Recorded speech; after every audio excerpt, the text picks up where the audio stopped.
हाँ वो अच्छा था उनका। हाँ। हम्म, कब पढ़ी थी उन्होंने फिजिक्स, अब दोबारा जाग गया बहुत। पढ़ूंगा। चलो अपन क्या पढ़ रहे थे लास्ट क्लास में?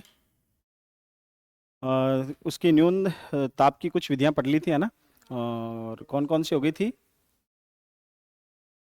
रीजनरेटिव कूलिंग और एडिबेटिक। वो तो नहीं हुई ना, एडिबेटिक डीमैग्नेटाइजेशन तो। तो रीजनरेटिव कूलिंग हुई थी। उसके कुछ क्वेश्चन भी हो गए थे, है ना? ठीक है।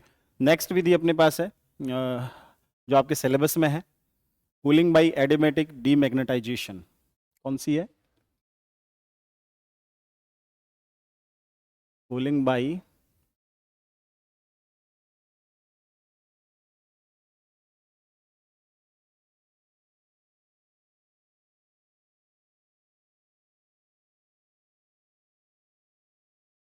हिंदी में आप इसको क्या पढ़ते हो?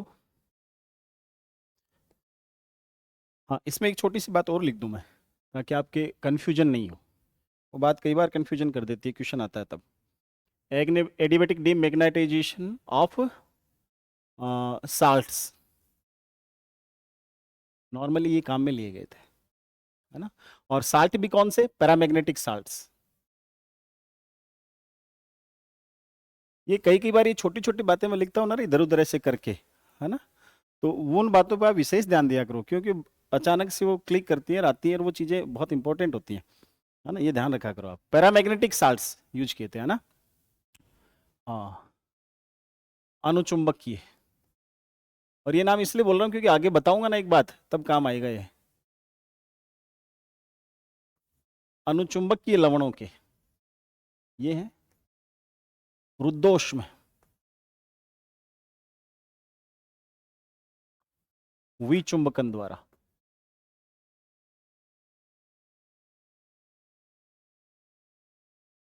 शीतलन। क्या करते हैं, बहुत सिंपल सा मेथड रहता है।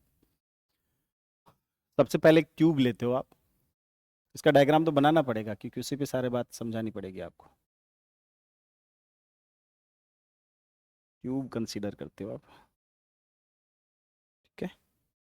और इसमें यहाँ एक वॉल लगा देते हो आप।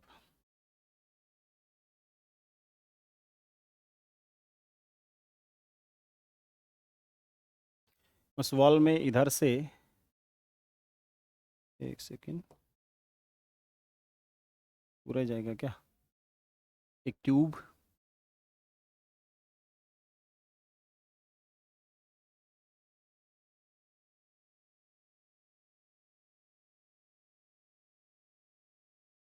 ये वॉल सिस्टम रहता है आपके पास। इधर से आप इसमें लिक्विड हीलियम डालते हो, ठीक है? इधर से वैक्यूम पंप को जाता है। ये जो आपने ली है नली, या जो फ्लास्क टाइप लिया आपने, इसमें यहाँ क्रिस्टल, सॉरी, जो सल्फेट आपके पास होते हैं नॉर्मली, जो डिहास ने यूज किया है ना? पोटेशियम एल्यूमिनियम के सल्फेट्स, या इस विधि में जो आपके यहाँ दे रखा है गैडोलिनियम सल्फेट है, वो यूज करते हैं। जो पैरामैग्नेटिक मटेरियल होता है ये वाला, ये वो वाला है। और इसके चारों तरफ आपको यूं दिखेगा ऐसे, वो क्या है? मैग्नेटिक कॉइल है, इसके चारों तरफ लपेटी गई है, और जिससे क्या किया जाता है? टेम्परेचर फाइंड आउट किया जाता है। इस सिस्टम को यहाँ एक फ्लास्क में रखा जाता है, ठीक है? और ये जो फ्लास्क होता है, इसमें लिक्विड हीलियम भरी जाती है। क्योंकि पिछले में आपने देखा कि जो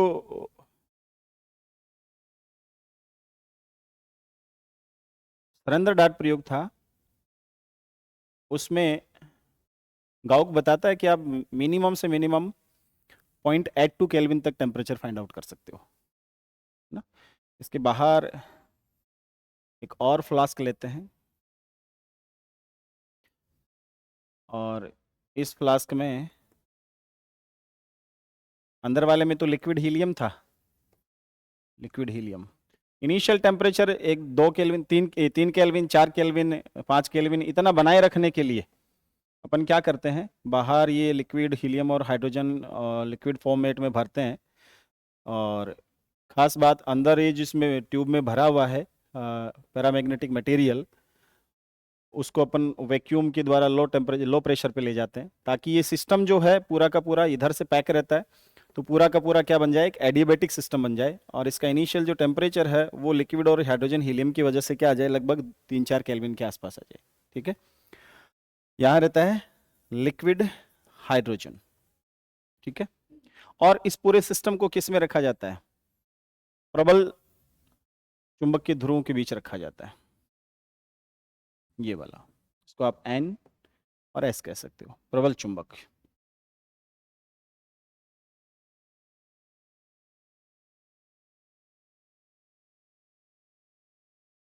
लगभग 30,000 गॉस के आसपास ये इसका चुंबक की फील्ड रहता है, मैग्नेटिक फील्ड रहता है। इसको आप लिख सकते हो अंदर वाले मटेरियल को, ये इसको लिख सकते हो आप, ये तापमापक कुंडली है।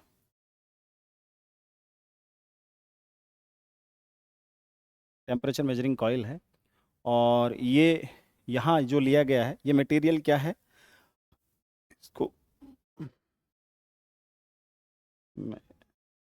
ये जो मटेरियल लिया आपने, मैं यहाँ लिख देता हूँ इसको, ये पैरामैग्नेटिक साल्ट,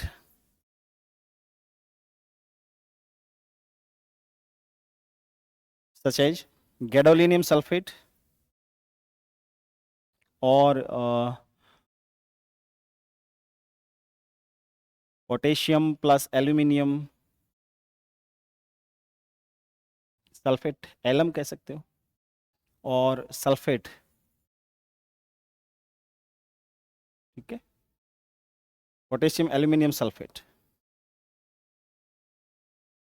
ठीक है, पैरामैग्नेटिक होना चाहिए, अनुचुंबकीय होना चाहिए। क्यों लेते हैं अनुचुंबकीय, क्योंकि इसमें मेथड कौन सा काम में लिया गया है, विचुंबकन। रुदोष में तो अपने सिस्टम को कर लिया है ना, ताकि हीट ट्रांसफर ना हो पाए, उस वजह से ये वाल्व रहता है यहाँ से।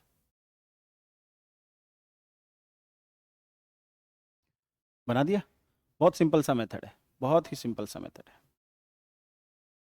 तो जो पहले वाला जो मेथड था आपने पढ़ा, उसमें कहाँ तक था, सरेंद्र डार्ट से, सरेंद्र डार्ट या कौन सा, joule Thompson effect,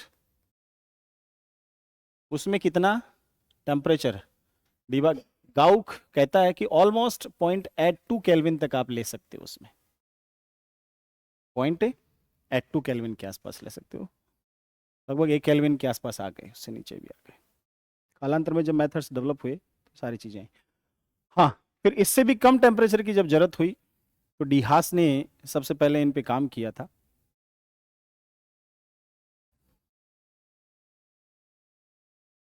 Debye, गाउक, डीहास, kurti, ये काफ़ी पॉपुलर नेम रहे हैं इसमें, क्रायोजेनिक फिजिक्स में। बना दिया, हाँ। अब देखो क्या रहता है, सबसे पहले इस मटेरियल में आप सेलेक्ट करते हो कौन से, अनुचुंबकीय लवण। क्यों करते हो अनुचुंबकीय लवण, खास बात ये रहती है कि इनको मैग्नेटिक फील्ड में रखने पर इनका मैग्नेटाइजेशन हो जाता है। मैग्नेटाइजेशन होने से मतलब क्या होता है कि कोई भी सिस्टम आपके पास, जैसे ये अनुचुंबकीय साट लिया आपने, पैरामैग्नेटिक साट लिया, इसके जो डायपोल्स होते हैं, क्या होते हैं इसके डायपोल्स होते हैं, वो रैंडमली ओरिएंटेड रहते हैं। जैसे ये डायपोल, इसकी डायरेक्शन इधर, इस डायपोल की इधर है, इस डायपोल की इधर है ना, ये स्थितियां रहती हैं, ये रहती है ना, ये मैग्नेटिक डायपोल है, और इनका ओरिएंटेशन होता है ऐसा क्यों होता है, ये जनरली थर्मल एजिटेशन बोलते हैं इसको,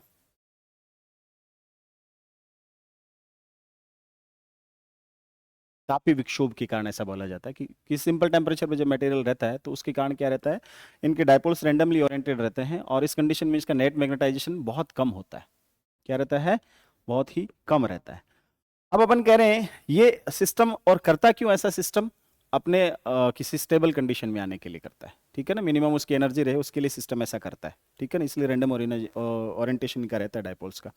जैसे इन पर फील्ड लगाते हो आप, क्या लगाते हो, जैसे ही फील्ड अप्लाई करते हो, मैग्नेटिक फील्ड, जैसे ही फील्ड अप्लाई कर दिया आपने, उस कंडीशन में क्या होगा, इनका ओरिएंटेशन इधर होने लगेगा, फील्ड की डायरेक्शन में होने लगेगा इनका ओरिएंटेशन। समझ रहे हो बात आप? तो इसका मतलब क्या है, ऑर्डर्ड होना शुरू हो जाएंगे। क्या होना शुरू हो जाएंगे? ऑर्डर्ड होना शुरू हो जाएंगे। कर कौन रहा है? एक्सटर्नल फील्ड कर रहा है, इसलिए इस पर क्या होगा? वर्क डन होगा। वर्क कौन करेगा? बाहर वाला एजेंट। कौन? मैग्नेटिक फील्ड ये काम कर रहे हैं। तो ऐसे सिस्टम पे जब आप वर्क करते हो तो उसके पास क्या आता है? हीट आती है, एनर्जी आती है। एनर्जी आती है तो इस सल्फेट के पास क्या आएगी? हीट आएगी। सिंपल सी बात है, हीट अप होगा। सबसे पहले इनिशियली क्या करते हैं, इसको इस लिक्विड हीलियम के इस टेम्परेचर पे ले आया जाता है। समझ गए? 2 3 4 केल्विन के आसपास लिया जाता है इसको। उस टेम्परेचर पे सल्फेट को ले आए, उसके बाद क्या करते हैं, हाँ, ये जो मैग्नेट मेटेरियल है उसमें मैग्नेटिक फील्ड अप्लाई करते हैं। स्विच ऑन करते हैं किसका? मैग्नेटिक फील्ड का। जैसे स्विच ऑन करते हैं, इसका क्या होता है? ओरिएंटेशन फील्ड की डायरेक्शन में होना शुरू हो जाता है। क्यों? क्योंकि कौन सा लवण है? अनुचुंबक की लवण है। उनको जैसे आप चुंबकीय क्षेत्र में रखते हो, उनका क्या हो जाता है? संरेखण होना शुरू हो जाता है मैग्नेटिक डायपोल्स का, एक ही डायरेक्शन में अलाइनमेंट शुरू हो जाता है। और उस अलाइनमेंट में क्या करता है, इनको क्या किया जाता है? मैग्नेटिक फील्ड अप्लाई करके किया जाता है ऐसा, इसलिए इनकी हीट बढ़ती, इनकी एनर्जी बढ़ती है। इसका मतलब इनका टेम्परेचर थोड़ा सा इंक्रीज होता है। तो फिर क्या किया जाता है? इंक्रीज होता है तो इस लिक्विड हीलियम वाले इस वाल्व को ओपन करते हैं, लिक्विड हीलियम इसमें डाला जाता है। समझ गए? इसका टेम्परेचर भी बहुत कम रहता है, 2 3 केल्विन के आसपास रहता है। तो उस कंडीशन में जैसे ही इसके पास डाला जाता है, इस वैक्यूम पंप को ऑन किया जाता है, उसके बाद इसमें डाल करके अब ये हीलियम क्या करती है, इसके जैसे संपर्क में आती है, इससे हीट ले लेती है। इसका जो टेम्परेचर बढ़ा उसको क्या कर लेती है? हीट अब्जॉर्ब कर लेती है और वेपराइज होकर के और इस वैक्यूम पंप की तरह से सक कर ली जाती है बाहर। और यहां एक तरह का बहुत लो प्रेशर या वैक्यूम क्रिएट किया जाता है। समझ गए? ताकि अब क्या रहे, बाहर का टेम्परेचर भी बहुत कम केल्विन पे बना रहे और अंदर का भी टेम्परेचर बहुत कम बना रहे। अब ये इनके इक्विवेलेंट टेम्परेचर पे आ जाता है गैडोलियम सल्फेट। आ गया? अब क्या करते हैं, अब अचानक से क्या किया जाता है, इसका स्विच ऑफ कर दिया जाता है। मैग्नेटिक फील्ड अचानक से क्या किया जाता है? ऑफ कर दिया, हटा दिया। तो जैसे मैग्नेटिक फील्ड ऑफ करते हो, ऑफ करते ही क्या स्थिति होती है? एक छोटी सी चीज बताना मेरे को, कई बार आपने बचपन में ऐसे देखा है क्या या किया है क्या? बैठ के दोनों पैर पसार लिए सामने, एक धागा ले लिया, गांठ दे ली, एक छोटा टुकड़ा या तो पेन का ढक्कन ले लिया या कोई लकड़ी का टुकड़ा ले लिया और उसको बीच में डाल के ऐसे ऐसे धागा दोनों अंगूठों में फंसा के, पैरों के अंगूठों में फंसा के धागा लेकर उसको ऐसे लपेट देते थे, है ना? और फिर छोड़ते थे। तो वो तेजी से करता था ना ऐसे। हाँ, ये सिस्टम इसके साथ होता है, बेचारे के साथ। इसको आपने जबरदस्ती अलाइन कर रखा है। जैसे ही आप छोड़ोगे, छोड़ते ही क्या होगा, सिस्टम अपने पहले वाली स्थिति में आएगा। और पहले वाली स्थिति में आएगा तो बाहर से तो इसको कोई नहीं देगा हीट और एनर्जी। अब कोई नहीं देने वाला इसके, और जो एक्स्ट्रा आई थी वो बाहर ले लेगी इससे हीट। तो अब क्या करेगा ये, अब खुद अपने ऑलरेडी वाली पहले वाली पोजीशन थी इसकी, उस पोजीशन में आने के लिए क्या होगा, इनका अलाइनमेंट वापस वैसा का वैसा होगा, रैंडम ओरिएंटेशन होगा। और जैसे रैंडम ओरिएंटेशन होगा, ये खुद की ही हीट, खुद की ही एनर्जी काम में लेगा। और जैसे खुद की एनर्जी काम में लेगा, क्या होगा, इसका टेम्परेचर डिक्रीज हो जाएगा। समझ गए बात आप? तो अब इसमें दो बातें आई। और वो जो टेम्परेचर डिक्रीज होगा, वो कहते हैं कि नॉर्मली डियास कहता है कि वो लगभग 0.002 केल्विन तक ले सकते हैं। कितने केल्विन तक? पॉइंट, हाँ, 0.00 जो टेम्परेचर है वो कहां तक आ सकता है फाइनल पॉइंट, इस मेथड से 0.002 केल्विन। और अब तो थोड़ा और मेथड काम में लेकर के, थोड़ा और प्रिसाइजली इस एक्सपेरिमेंट को करके,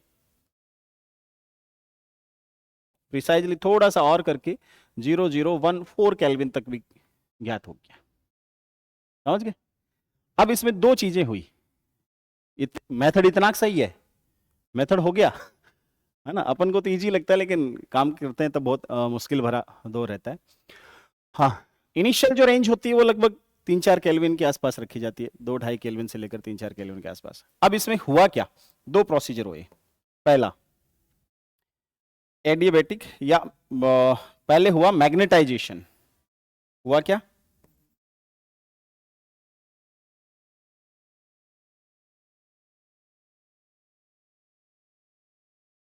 स्टेप बाय स्टेप समझे तो, क्योंकि क्वेश्चन बनता है कई बार।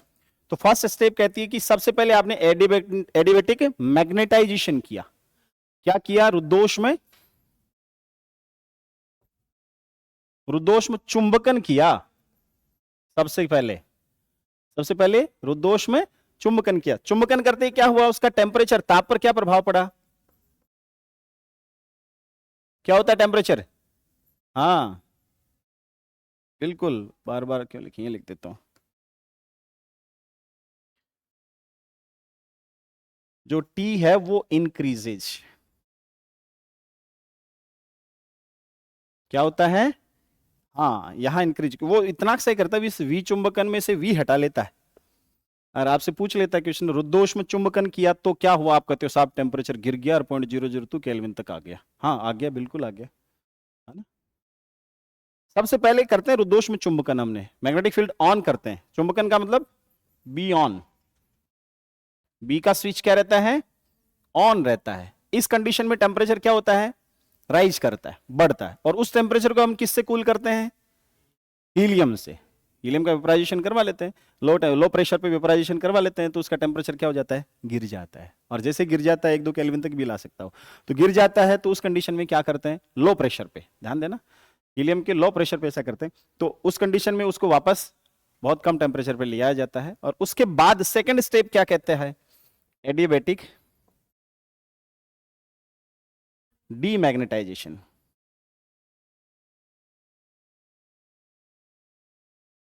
अब बी को क्या किया जाता है? ऑफ। बी को तुरंत किया जाता है, ऑफ कर दे। ऑफ करते ही वर्क डन कौन करेगा? ऊपर वाले कंडीशन में क्या होगा? मैग्नेटाइजेशन में work done by the system, on the system, on the system by B, by magnetic field द्वारा काम किया गया। अब क्या होगा? Work done by the system. अब सिस्टम खुद करेगा काम, और सिस्टम कैसा है? एडिबेटिक के बाहर से, तो क्या करेगा? टेम्परेचर, हाँ, decreases to up to 0.002 kelvin. ये टेम्परेचर डिक्रीज हो जाता है, ठीक है।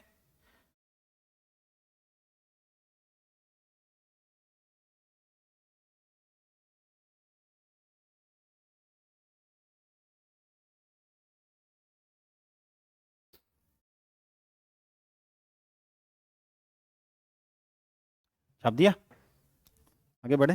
हाँ नेक्स्ट। अब अपन कहते हैं कि इसमें हुआ क्या, मैथमेटिकल क्या हुआ, मैथमेटिक्स क्या है? Of temperature. डेरिवेशन का अपन को कोई लेना देना नहीं, क्या हुआ क्या नहीं हुआ। मान लो T1 क्या है? इनिशियल टेम्परेचर, ठीक है। बी अप्लाइड फील्ड है,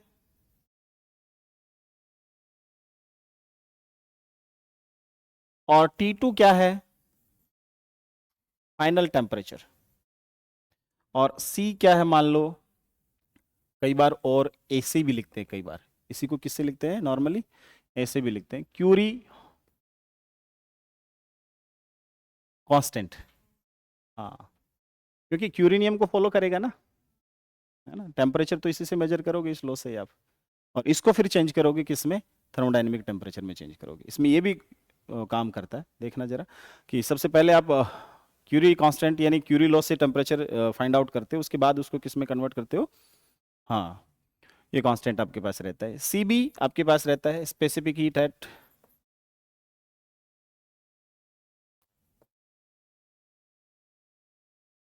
कांस्टेंट बी। टेम्परेचर क्या रहता है final? T2 square equal to T1 square minus C upon C B, कितना? C upon C B into B square. ये रहता है क्या? या और कई बार ऐसा भी लिखता है आपके पास, T2 स्क्वायर बराबर T1 square minus A B square upon C B. एक ही बात है, बताया ना, ए भी लिखता है और सी भी, आपको जो सहूलियत लगी वो लिख लो। वैल्यू यहाँ रखी जाएगी, वो क्यूरी टेम्परेचर क्यूरी कांस्टेंट की रखी जाएगी, उसके फॉर्मेट में रखी जाएगी। ये फाइनल टेम्परेचर आप इस इक्वेशन से फाइंड आउट कर सकते हो। हाँ, कई बार आपसे सॉल्व भी करवाता है, और एक आरपीएसए में क्वेश्चन भी पूछा है, इसको थोड़ा सा और मॉडिफाई करके उसने क्वेश्चन पूछा है। वो क्या करता है? T2 स्क्वायर आपके पास है, यहाँ T1 स्क्वायर आपके पास कांस्टेंट 1 माइनस कितना? C अपॉन सी बी, या A अपॉन सी बी ले लो, एक ही बात है, बी स्क्वायर और T1 स्क्वायर। तो T2 कितना हो गया? T1 1 minus A upon C B, B square over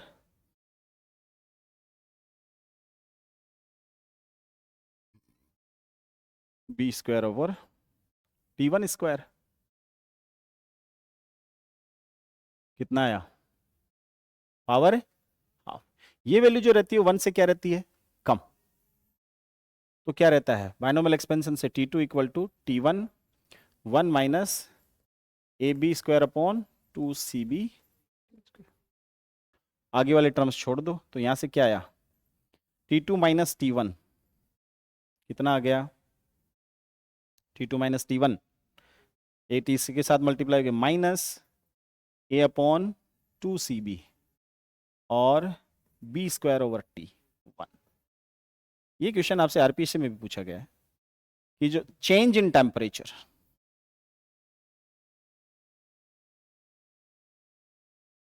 किसके प्रोपोर्शनल है, डेल्टा टी किसके प्रोपोर्शनल है, बी वाले फॉर्म में B square over T1 minus के साथ। ये माइनस क्या सूचना देगा आपको कि टेम्परेचर गिरता है, फाइनल टेम्परेचर क्या हो रहा है, हाँ डिक्रीज हो रहा है। ये वाली वैल्यू रहेगी आपके पास। ये बहुत सिंपल सा कॉन्सेप्ट था आपके पास।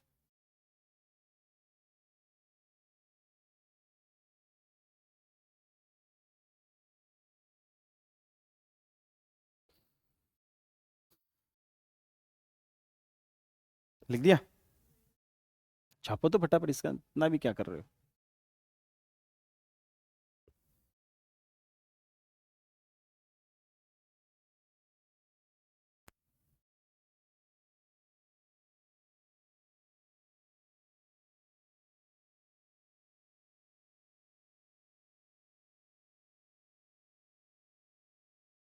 इसमें वो रिलेशन याद रखना तुम, कई बार आपको गॉस में देगा ये, आपको किस में कन्वर्ट करना है, बाकी सिस्टम सारा एमकेएस में, तो आपको एमकेएस में ही लेना है। तो गॉस को टेस्ला में कन्वर्ट करोगे, वेबर पर मीटर में कन्वर्ट करोगे तो क्या हो जाएगा,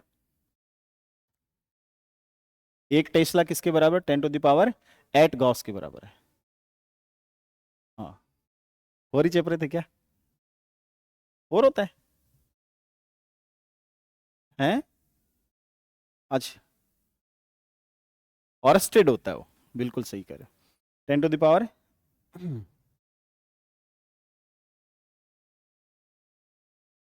होता है, 4 होता है।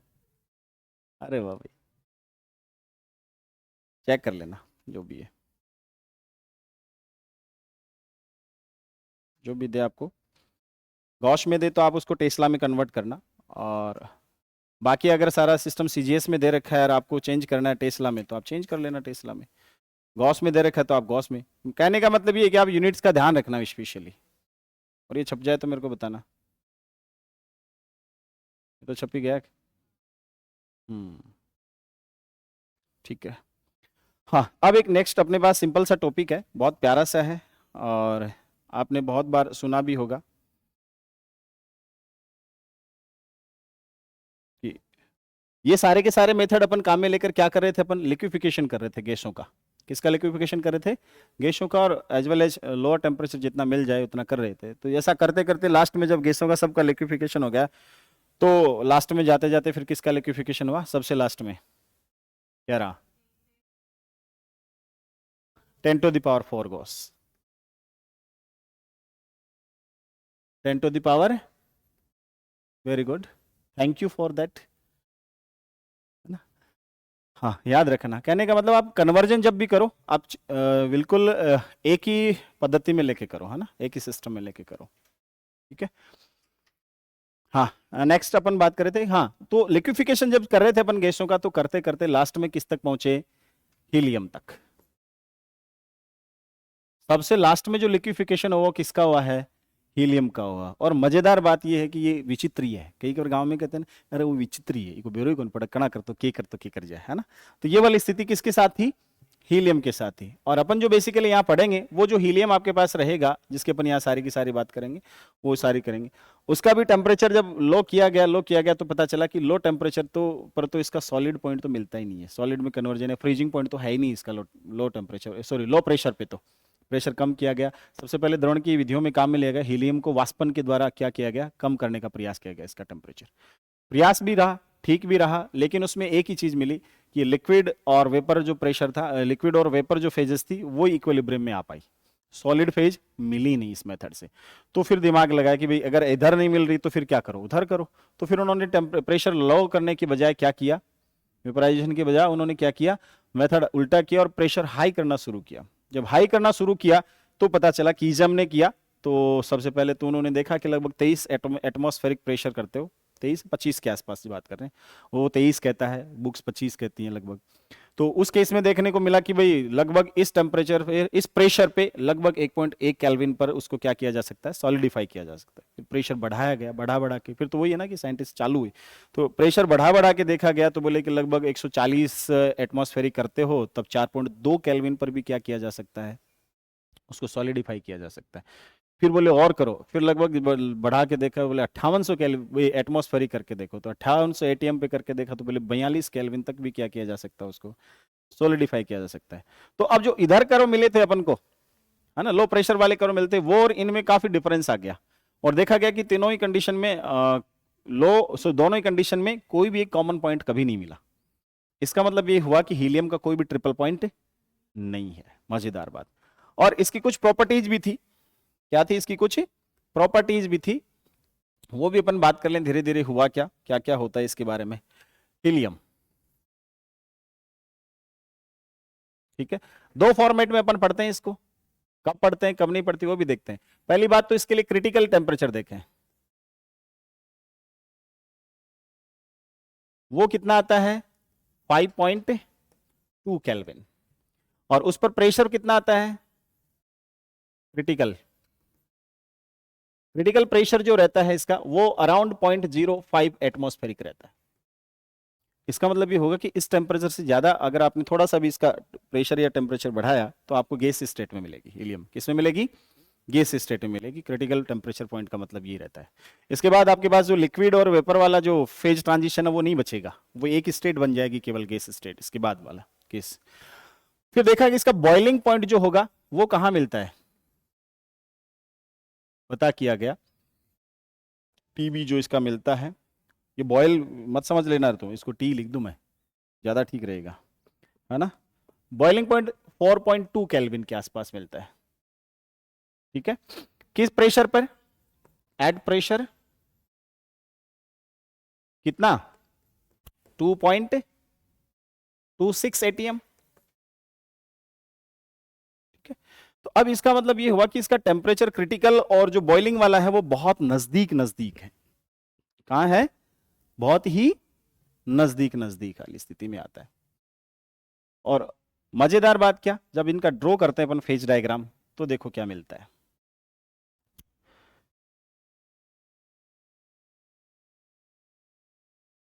ये वाली स्थिति यहां तक खत्म हो जाती है, ये पॉइंट आपको यही मिल जाता है क्रिटिकल पॉइंट, किसके बीच, ये टेम्परेचर टी और ये प्रेशर पी के बीच ग्राफ है, ऊपर तक खींच दूं मैं, ठीक है। ये जो पॉइंट होता है इसका, ये पॉइंट कौन सा होता है, क्रिटिकल पॉइंट।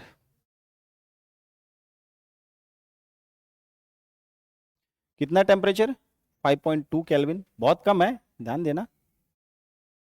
इसका बॉयल पॉइंट जो होता है, बॉयल टेम्परेचर वो लगभग कितना रहता है 17 केल्विन के आसपास रहता है इसका। और ट्रांजिशन जो टेम्परेचर वो भी, temperature of inversion, sorry transition तो दूसरा है इसके बाद, उसमें जूल थॉमसन में टेम्परेचर ऑफ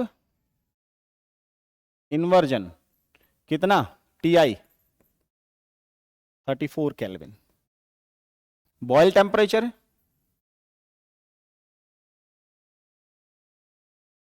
बताना, इसको मैं लास्ट में जाते जाते बताऊंगा आपको क्या क्या होते हैं, इनमें एक रिलेशन याद करवा दूंगा, बहुत ठीक है, काफी है, सफिशियंट है। फिर एक रिलेशन तो ही मिल गया आपको, 17 दूनी 34, ये डबल होता है। इन्वर्जन टेम्परेचर बॉयल का क्या रहता है, हाँ ये ए अपॉन आर बी होता है, वो 2 ए अपॉन आर बी होता है ना।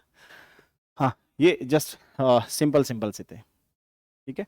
और दूसरी चीज, अब लिखने लग गए तो छोटी छोटी बातें और बता दो इसके बारे में। क्या होता है लिक्विड हीलियम, रंगहीन होता है, ट्रांसपेरेंट होता है, वॉलेटाइल होता है, ठीक है, और गंधहीन भी होता है, ध्यान देना, स्मेल नहीं आती। तो ये सिंपल सिंपल इसके कुछ डेफिनेशंस हैं।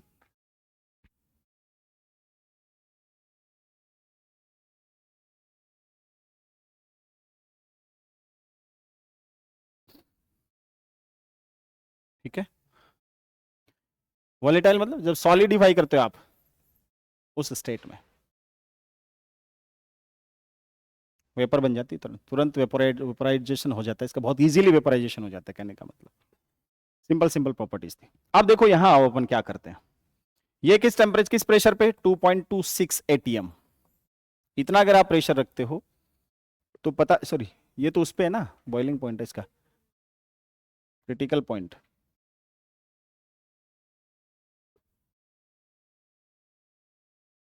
बॉइलिंग पॉइंट 2.2666 केल्विन है, क्रिटिकल पॉइंट का होना चाहिए टेम्परेचर तो किसका है, हाँ ये उल्टा लिख दिया, ये ध्यान करो, इसको वापस ठीक करो भी, ये क्रिटिकल पॉइंट यहां मिलता है आपको 2.26 atm, ये याद रखना 2.26 atm मिलता है। हाँ, और ये जो simple boiling point, normal boiling point है इसका, ये वो अपन ध्यान ही नहीं दिया, बातों बातों में चली, ये तो 1 atm पे मिलता है आपको। आप पूछोगे सर वो कहाँ चला गया, 0.05 कहाँ चला गया, तो वो जो 0.05 केल्विन सॉरी एटमॉस्फेरिक प्रेशर होता है, वो इसका वो टेम्परेचर जिसपे ये फर्स्ट हीलियम से सेकंड में कन्वर्जन करती है, वो वाला होता है। तो क्रिटिकल पॉइंट है कितने पे, 2.26 atm पे मिलता है, तभी मैं सोच रहा था ऐसा कैसे हो।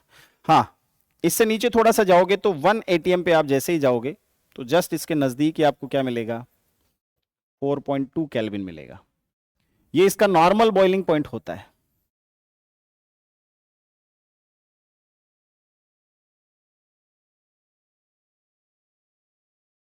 ऑफ हीलियम,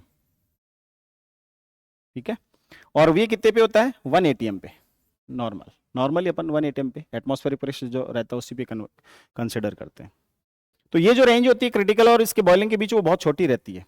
यहां आते आते क्या होता है, जैसे इसका टेम्परेचर कम करते हैं, जैसे 3 केल्विन किया और कम किया, ऐसे आते आते ये जो पॉइंट आपको दिख रहा है यहाँ पे, ये बड़ा अजीब सा पॉइंट दिखा था आपको, इस पर टेम्परेचर, आपकी बुक्स तो कहते हैं 2.19 केल्विन है, बुक्स क्या कह रही हैं 2.19 केल्विन है, लेकिन न्यू रिसर्चर्स हैं वो कह रहे हैं कि साहब ये 2.17 केल्विन पे मिलता है आपको, कितना मिल रहा है, हाँ हाँ, ये जो प्रेशर आपको मिलता है किस प्रेशर पे मिलता है, अराउंड 0.05 atm पे मिलता है, या लगभग 30.58 mm पारे के स्तंभ के बराबर मिलता है।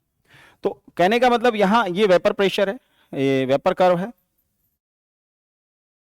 और इधर क्या मिलता है आपको, लिक्विड,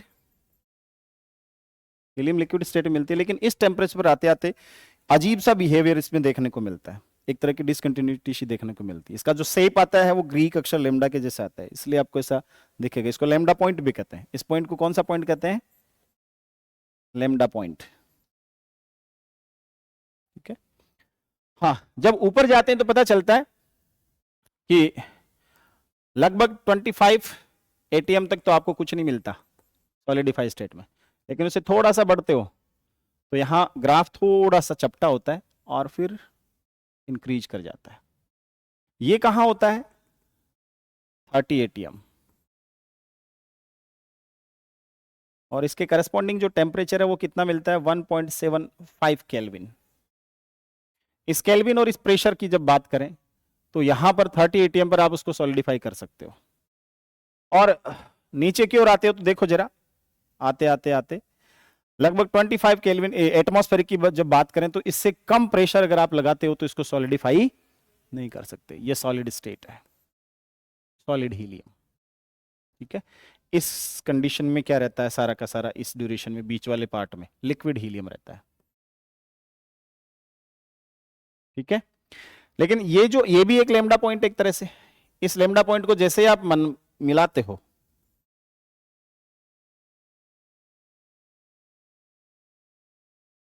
जैसे इस पॉइंट को मिलाते हो वैसे एक लाइन सी बनती है आपके पास, ये वाली लाइन,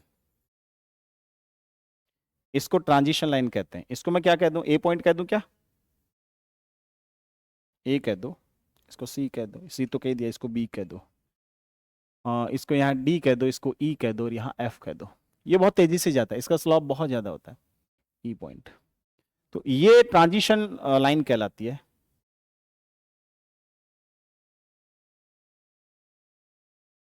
ठीक है, ठीक है, या लैम्डा लाइन ऐसा कहते हैं इसको। क्यों कहते हैं?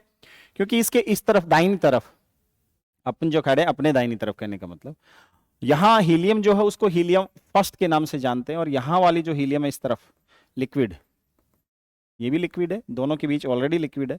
ये लिक्विड हीलियम कौन सी? सेकंड। ये लिक्विड हीलियम सेकंड कौन सी है? अब नॉर्मल। और ये हीलियम फर्स्ट कौन सी है? Normal helium. लिख दिया? ये सिंपल सी कहानी रहती है। हाँ, असामान्य और सामान्य हीलियम। क्लियर? आगे चले। हाँ, अब देखो क्या रहता है। कहने का मतलब यहां से एक चीज आपको और पता चली कि प्रेशर जब तक 25 एटमॉस्फेरिक नहीं होगा, भले ही आप टेम्परेचर 0 केल्विन तक ले आओ, लेकिन हीलियम सॉलिडिफाई नहीं होगी, तो आपको प्रेशर बढ़ाना पड़ेगा। तो अजीबोगरीब स्थिति आपको मिलती है। क्या मिलती है? अब ये जो कर्व आपके पास है ये भी आगे एक्सटेंड करता जाता है ना, बहुत तेजी से एक्सटेंड करता है। उस साइड तेजी से इसलिए बढ़ता है कि प्रेशर तेजी से इंक्रीज करना पड़ता है, तब जाके कहीं टेम्परेचर बढ़ता है। जैसे 4.2 केल्विन आपके पास नॉर्मल बॉइलिंग पॉइंट है इसका, ये इसका सिंपल फ्रीजिंग पॉइंट भी हो सकता है, लेकिन कहां? ऊपर जाकर के 140 एटमॉस्फेरिक प्रेशर पे, 140 पे।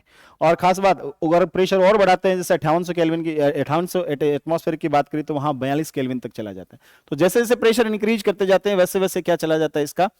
हाँ, फ्रीजिंग पॉइंट बढ़ता जाता है। आपने कभी ऐसा सुना है कि किसी भी मटेरियल का बॉइलिंग पॉइंट से ज्यादा फ्रीजिंग पॉइंट हो सकता है? भाई कोई मटेरियल है, क्या होगा? सबसे पहले क्या होगा? फ्रीज होगा, उसके बाद क्या होगा? बॉयल होगा। ऐसा कभी हो सकता है क्या कि मटेरियल पहले बॉयल हो बाद में फ्रीज हो? ऐसा हो सकता है? या बॉइलिंग पॉइंट से कभी भी फ्रीजिंग पॉइंट ज्यादा देखा है किसी मटेरियल का? नहीं देखा ना। हाँ, ये हीलियम के लिए ऐसा मिलता है, प्रेशर बहुत ज्यादा रहता है। इसलिए क्या कहते हैं, हाई प्रेशर पे इसका जो बॉयल फ्रीजिंग पॉइंट है या मेल्टिंग पॉइंट है, वो भी कहाँ चला जाता है? इसके इस पॉइंट से, बॉइलिंग नॉर्मल बॉइलिंग पॉइंट से क्या क्रिटिकल पॉइंट से भी ऊपर चला जाता है। आप कहते हो कि किसी भी नॉर्मल कंडीशन में अपन देखें 2.26 एटमॉस्फेरिक पे अगर यहां तक आए तो गैस और लिक्विड हीलियम वहां क्रिटिकल कंडीशन में आ जाते हैं। कहने का मतलब यहाँ गैस स्टेट में आ जाती है। इसके बाद हीलियम को और लिक्विफाइड भी नहीं कर सकते आप। इससे ऊपर आपको क्या मिलता है? फ्रीजिंग पॉइंट भी मिलता है। इसलिए अजीबोगरीब व्यवहार इसको देखने को मिलता है, इसलिए हीलियम के लिए कहा गया है। और खास बात, इसका कोई भी ट्रिपल पॉइंट नहीं है। क्या नहीं है? इसका कोई भी ट्रिपल पॉइंट नहीं है। तो मैं दो तीन बातें इसमें बताऊं आपको, क्या क्या हो सकता है इसके लिए। ग्राफ से क्या पता चला? कंक्लूजन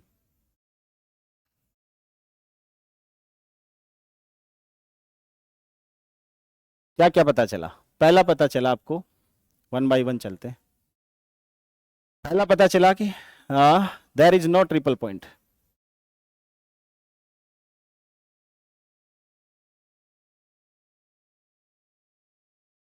और हीलियम, हीलियम के लिए कोई भी लिक्विड आपके पास यहाँ ट्रिपल पॉइंट नहीं है, पहली बात।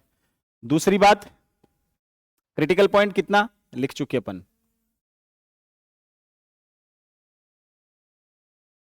कितना? 5.2 kelvin, 2.26 atmospheric. Normal boiling point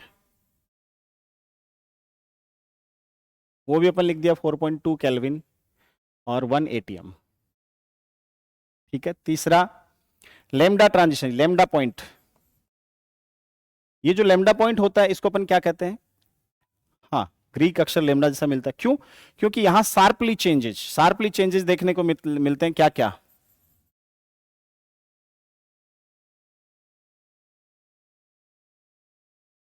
occurs, sharp change occurs किस में? इन फर्स्ट स्पेसिफिक हीट में। ठीक है, स्पेसिफिक हीट पे। और दूसरा डेंसिटी और वॉल्यूम। दूसरा फेज ट्रांजिशन, वो मिलता है। चौथा विस्कोसिटी,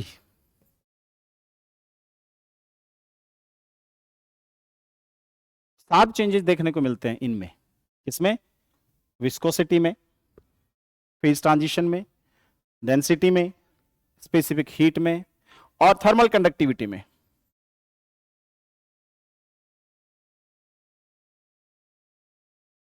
थर्मल कंडक्टिविटी में। ठीक है, ये इस पॉइंट पे देखने को मिलते हैं, इसलिए विचित्र बिंदु एक तरह का, ध्यान देना। हाँ, और दो चीजें और देखने को मिले, liquid helium first and liquid helium second. ये कौन सी होती है, नॉर्मल, और ये, लेकिन आप जिस ग्राफ की बात कर रहे हो और जहां बात कर रहे हो, वो जो लिक्विड हीलियम है, वो हीलियम आपके पास, ये नोट करना, कौन सी है, हीलियम 4। हाँ, कौन सी है, हीलियम 4। ये बिहेवियर हीलियम 3 भी दिखा सकती है, ऐसी बात नहीं है। जो आप बात करोगे अभी, इसके आगे अपन बात करेंगे सुपर फ्लूइडिटी वगैरह, उनकी जब बात करेंगे तो वहां ये हीलियम 4 दिखाती है।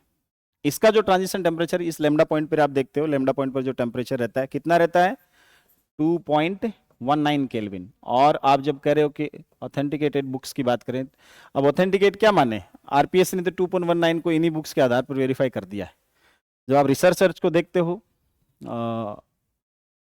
या इसके रिसर्च आर्टिकल्स पढ़ते हो, तो आपको 2.17 केल्विन मिलता है टेम्परेचर।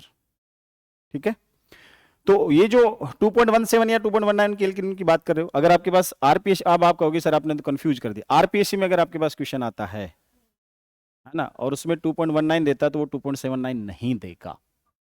अगर वो दे तो 2.17 करेक्ट होगा।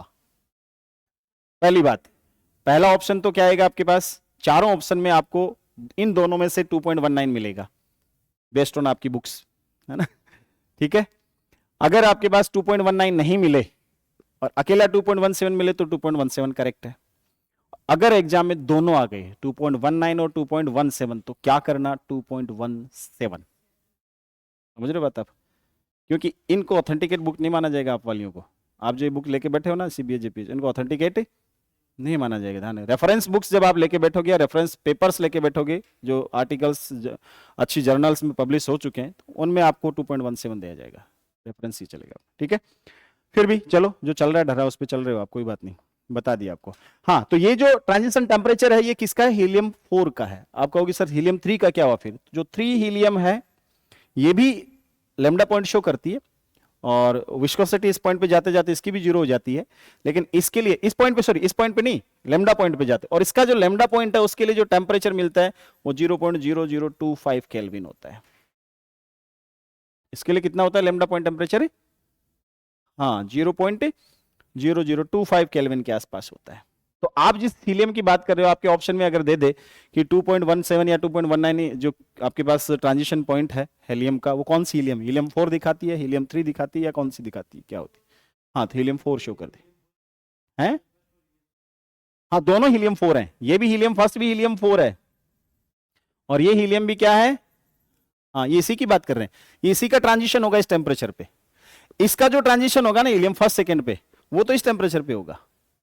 इसकी जो हीलियम थर्ड वाली जो फर्स्ट सेकेंड हीलियम होगी, वो किस पे होगी, इससे ऊपर तो फर्स्ट होगी, इससे नीचे क्या होगी, सेकेंड होगी, अब नॉर्मल होगी। ठीक है ना, जिसकी सुपर फ्लूइडिटी जो शो करती है ना, ये वाली कंडीशन है। हो गई बातें। अब देखो यहां ये सिंपल सिंपल से अपन को देखने को मिले, पीछे वाले में देखते हैं क्या क्या बातें हुई। हाँ, ये बातें यहां हो चुकी थी, अगली बात मैंने यहां लिखी नहीं है, कौन सी, ये जो लेमडा पॉइंट जहां पे शार्पली चेंजेस आपको देखने को मिलता है अचानक से, है ना, उन पॉइंट्स को लेमडा पॉइंट्स आप कहते हो दोनों को। किसमें, ये कौन सा सॉलिड और लिक्विड कर्व है, और ये कौन सा लिक्विड और वेपर कर्व है। इन पर्टिकुलर पॉइंट्स पे 2.17 केल्विन और 1.75 केल्विन सॉलिड वाले के लिए, दोनों के लिए अचानक से फ्लैट कर्व दिखता है, डिस्कंटिन्यूटी सी दिखती है।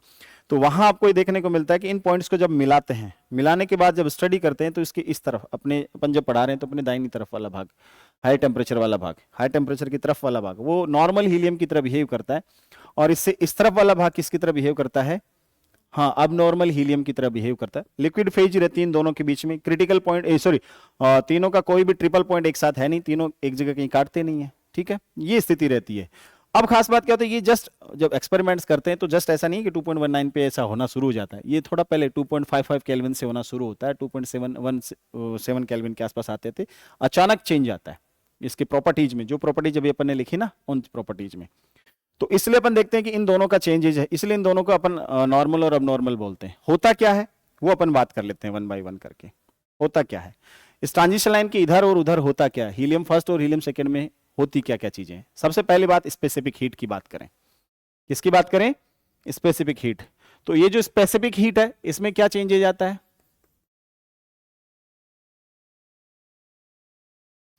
जैसे आप इसको ड्रॉ करते हो टेम्परेचर के साथ, ठीक है, स्पेसिफिक हीट को, तो क्या स्थिति बनती है? इनिशियली टेम्परेचर इंक्रीज करते हो तो स्पेसिफिक हीट बढ़ती है, और एक पॉइंट पर जाकर शार्प इसमें चेंजेज आता है, और फिर क्या करते हैं उस पॉइंट की जस्ट थोड़ा सा और टेम्परेचर बढ़ाते हैं तो अचानक से कम होकर के फिर बढ़ना शुरू हो जाती है स्पेसिफिक हीट। ये डिसकंटिन्यूटी शो करती है। यहां पर क्या करती है? इस टेम्परेचर पे जो आप जनरली कौन सा नाम लेते हो इसका, 2.19 केल्विन बोल रहे हो क्या? हाँ, 2.19 केल्विन बोल रहे हो। इस पर जो स्पेसिफिक हीट होती है वो कौन सी होती है? नॉर्मली कांस्टेंट वॉल्यूम की बात कर रहे हैं अपन। हाँ, तो अचानक से चेंज आता है इस पर, अचानक से इस टेम्परेचर पर, ठीक है। और normally 2.19 kelvin according to your books, बाकी मैं बता चुका 2.17 केल्विन के। तो क्या होता है, इनिशियली स्पेसिफिक हीट इंक्रीज करेगी, इस पॉइंट पर 2.19 के आसपास क्या होता है, इसमें अब्रप्ट चेंज आता है, डिसकंटिन्यूस हो जाती है सारी की सारी, और अचानक से उसके जस्ट आगे टेम्परेचर बढ़ाते हैं तो डिक्रीज होती है, फिर बढ़ना शुरू हो जाती है। समझ गए बात आप? तो इसका मतलब ये हुआ कि अजीबोगरीब व्यवहार देखने को मिलता है इस टेम्परेचर की इधर और इधर। तो जहां डिसकंटिन्यूस होती है वही टेम्परेचर इसका एक तरह का ट्रांजिशन टेम्परेचर है, जहां हीलियम इस तरफ वाली जो हीलियम है वो कौन सी, हाँ, और इस नहीं, हीलियम सेकंड इस तरफ वाली लो टेम्परेचर वाली, हाँ, और हाई टेम्परेचर वाली, हाँ, यानी 2.19 से ऊपर जो हीलियम आपको मिलती है वो कौन सी, हीलियम फर्स्ट, और इससे कम मिलती है वो हीलियम सेकंड। तो इसका मतलब ये ऐसा होने का मतलब क्या हुआ भाई, इस तरह का अचानक चेंज आने का मतलब क्या हुआ? फेज ट्रांजिशन हुआ है। क्या हुआ है? फेज ट्रांजिशन हुआ है तो लिक्विड ही, सिंपली लिक्विड है। इसका मतलब क्या है तो लिक्विड ही। सॉलिड, लिक्विड और गैस के स्टेट पर जब आप बात करते हो तो वो है तो लिक्विड ही, लेकिन अब इंटर जो मॉलिक्यूलर जो फोर्सेस हैं उनमें वेरिएशन आना शुरू हो जाता है। तो इस टेम्परेचर से नीचे जब टेम्परेचर जाता है तो जो इंटरमोलिकुलर जो फोर्सेस हैं वो ड्रास्टिकली चेंज होते हैं, है ना। फिर आप इनको किससे डिफाइन करते हो? लंडन इक्वेशन वगैरह उनसे डिफाइन करते हो। क्यों? ये सुपर फ्लूइडिटी में चला जाता है मामला, और सुपर कंडक्टिविटी शो करता है। समझ गए? इसलिए क्या रहता है कि यहां अब वो सिंपल फिनोमेना आप वाले हैं वो नहीं काम करते लो टेम्परेचर पे, तो ये वाली स्थिति रहती है। इसलिए वो टेम्परेचर चेंज होने का इसकी फेज ट्रांजिशन कहते हैं। इसलिए कहते हैं कि लेमडा लाइन वाले को प्रावस्था संक्रमण रेखा भी कहते हैं अपन, है ना। ये वाली कंडीशन आती है। दूसरा रहता है आपके पास डेंसिटी। क्या रहता है? डेंसिटी। तो डेंसिटी में भी जब अपन चेंज देखते हैं तो क्या स्थिति रहती है टेम्परेचर के साथ? तो हम जनरली जो लिक्विड अपने पास रहता है उस लिक्विड के लिए अपन बात करते हैं कि जैसे टेम्परेचर हम उसका कम करते हैं उसकी डेंसिटी इंक्रीज होना शुरू हो जाती है, मॉलिक्यूल्स पास पास आना शुरू हो जाते हैं, ये स्थितियां बन जाती हैं, तो डेंसिटी इंक्रीज होना शुरू हो जाती है। और एक टेम्परेचर आपके पास आता है ऐसे करते करते करते 2.19 केल्विन, और उस टेम्परेचर पे डेंसिटी मैक्सिमम, और उसके जस्ट थोड़ा सा और बढ़ाते हो तो डेंसिटी थोड़ी सी बढ़ती बढ़ती अचानक से चेंज हो जाती है ना। इसमें भी डिसकंटिन्यूटी आ जाती है एक तरह से। इसका भी कार्य है, वो इस तरह का बिहेव शो करता है। तो यहां ऐसा होने का मतलब क्या है? तो ये देखा गया कि यहां भी कुछ न कुछ गड़बड़ है। तो इस टाइप वाला जो सिस्टम था वो हीलियम फर्स्ट को शो कर रहा था, नॉर्मल हीलियम, और इस टाइप का हीलियम सेकेंड। तो ये हीलियम सेकेंड के लिए डेंसिटी क्या हो जाती है? कम हो जाती है, और ये हीलियम फर्स्ट के लिए नॉर्मल लिक्विड की तरह बढ़ती है डेंसिटी, फिर अचानक से इस टेम्परेचर पर क्या हो जाती है? कम हो जाती है। ये चेंज भी देखा गया। नेक्स्ट आपके पास जब आप स्टडी करो तो एक चीज और दिखने को मिलती है इसमें, थर्ड वन, विस्कोसिटी। अब और देख लें कि क्या फर्क पड़ता है। तो पता चला कि जब viscosity, viscous constant coefficient sorry, eta और टेम्परेचर के बीच जब ग्राफ खींचा गया तो पता चला कि नॉर्मल जो हीलियम होती है उसके लिए जैसे टेम्परेचर आप कम करते हो ये थोड़ा सा कम होता है, ज्यादा कम नहीं होता, लेकिन अचानक से टेंस टू जीरो हो जाता है। कहां? 2.19 केल्विन।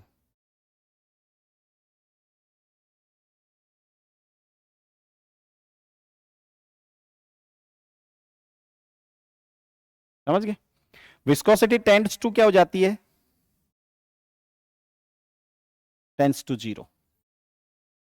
समझ गए? तो ये हीलियम कौन? सेकेंड। ये हीलियम कौन? फर्स्ट। अब इसका इफेक्ट वहां यहां हुआ क्या, ऐसा होने का क्या फायदा हुआ?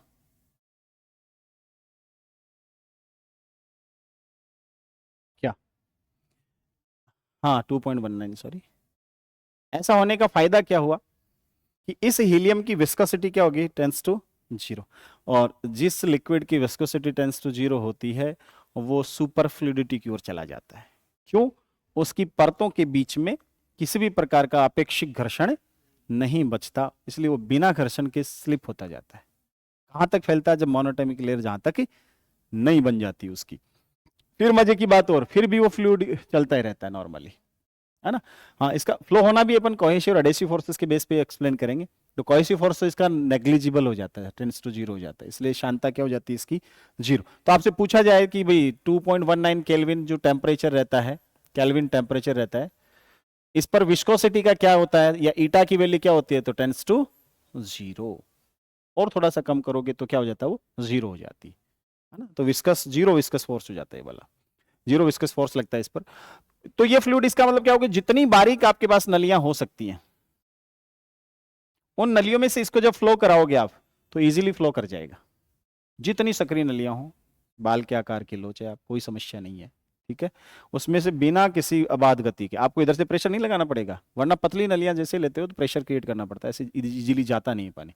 तो क्या करना पड़ता है इनमें आपको यहां और यहां इन सिरों पर दाबांतर लगाने की जरूरत नहीं है, प्रेशर डिफरेंस क्रिएट करने की जरूरत नहीं है। इसमें डालो और हीलियम फ्लूइड जो सेकंड है वो अपने आप फ्लो होता चला जाएगा। बिलो, इससे नीचे, ट्रांजिशन इससे नीचे देखना है ना, बिलो, है ना। बिलो, हाँ इधर आओगे तो, इधर तो है ही नहीं ना, इससे बिलो ट्रांजिशन पॉइंट एक तरह का, ट्रांजिशन टेम्परेचर अपने लिए इस तो हीलियम के लिए। तो बिलो 2.19 केल्विन टेम्परेचर और जाता जाता है नीचे, इससे नीचे, तो क्या होता है, ईटा टेंस टू जीरो। तो इसी को अपन क्या कहते हैं, सुपर फ्लूइडिटी। सुपर फ्लूइडिटी, अति तरलता, पढ़ते हो ना, सुपर कंडक्टिविटी भी पढ़ते हो ना, अति चालकता। एक बार कंडक्शन हो गया शुरू तो होता ही रहता है, फिर resistance tends to zero, resistivity zero हो जाती है, यहाँ विस्कोसिटी जीरो हो जाती है, तो वो बहुत पतली नलियों में से भी लगातार अबाध गति से चलता रहता है। ये सिंपल इस पर देखने को मिलता है, बड़ा अजीबोगरीब इसका बिहेवियर रहता है, जबकि ये सिंपल हीलियम के साथ ऐसा नहीं है तो लिक्विड ही, लेकिन सिंपल हीलियम के साथ, फर्स्ट के साथ ऐसा नहीं है, ये केवल इसी के साथ देखने को मिलता है। अब एक बात और देखिए इसके साथ साथ, अति तरलता के साथ इसकी चालकता भी उच्च उच्च चालकता दिखाता है। यही बता देता हूं मैं ये बात, क्या शो करता है, उच्च चालकता, हाई कंडक्टिविटी। नॉर्मल जो हीलियम है उसकी जो कंडक्टिविटी है, जैसे मैं कहूं कि मान लो मेरे पास कंडक्टिविटी है किसकी,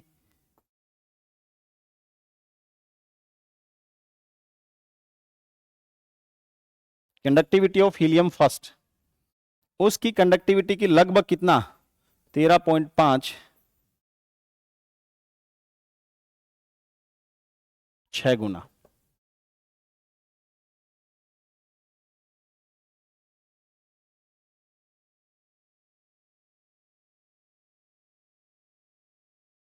ये होती है। और ये जो नॉर्मल हीलियम होती है ना, नॉर्मल हीलियम फर्स्ट, इसकी कंडक्टिविटी ऑर्डर ऑफ 10⁻⁻⁴ की होती है इसकी यूनिट्स में, ठीक है। तो इसका मतलब बहुत अच्छी चालक होती है ना, बहुत अच्छा कंडक्टर हो सकती है, बहुत अच्छा चालक कंडक्टर। और इसकी कंडक्टिविटी होती कितनी है,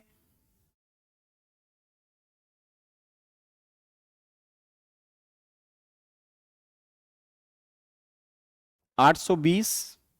अब वो यूनिट्स इसके प्रॉपर आप लिख सकते हो, जूल पर केल्विन पर सेकंड पर मीटर स्क्वायर, यही है क्या,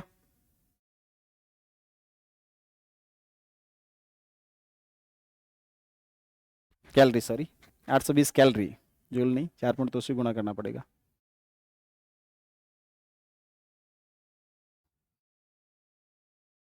कैलोरी पर ग्राम पर सेकेंड पर केल्विन। और तांबे से भी कितनी, तांबे से भी लगभग 800 गुना ज़्यादा। समझ रहे हो आप? तो आप बाजार में जाते हो, वो कहता है कि भाई जी आ मोटर तो है कि एल्यूमिनियम की बाइंडिंग है और ई मोटर की कॉपर की बाइंडिंग है, ठेके को हाँ जी कॉपर वाली दो, है ना, आ गरम कम उसी, कंडक्शन ज़्यादा उसी कमाए आ दे। तो इसकी तांबे से भी क्या होती है, हाँ 800 टाइम्स ज़्यादा होती है कंडक्शन। तो अब इससे एक छोटी सी बात मैं यहाँ चलते चलते और बता देता हूँ आपको, है ना, हालांकि आपकी बुक में नहीं मिलेगी लेकिन मैं बता देता हूँ आपको, रेफरेंस बुकों में है, आप वाली जो सीबीएस जेपीएच की बात कर रहा हूँ मैं। क्या होता है इसकी कंडक्शन होने का फायदा क्या रहता है, इसमें एक मजेदार बात क्या है, अगर आप क्या करते हो हीलियम को किसी पात्र में भर लिया, किसको, हीलियम सेकंड को,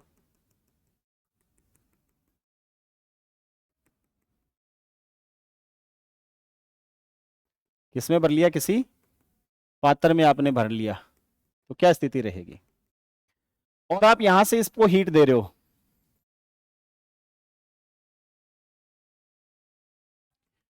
ये कौन है, helium second.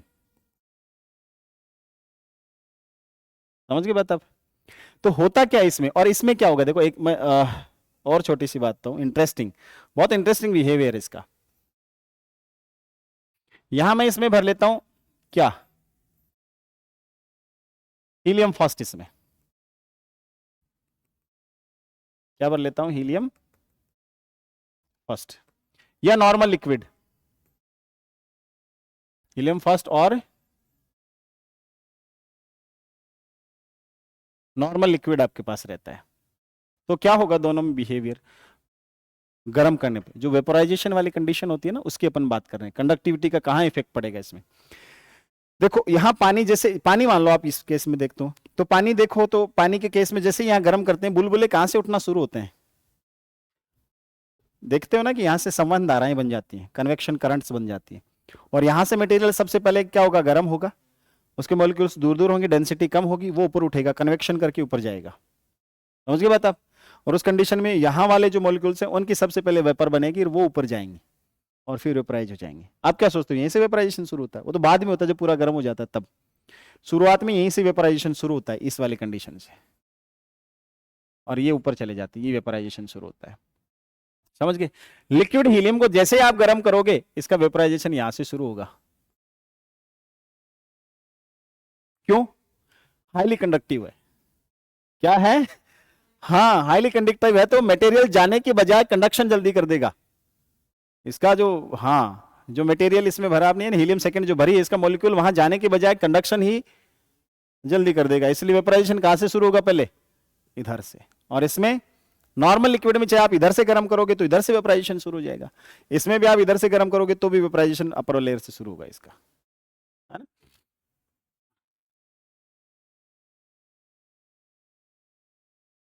From top layer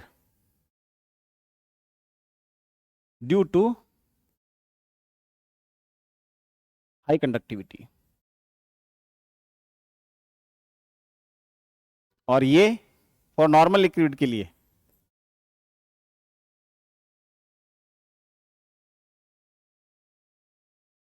takes place from where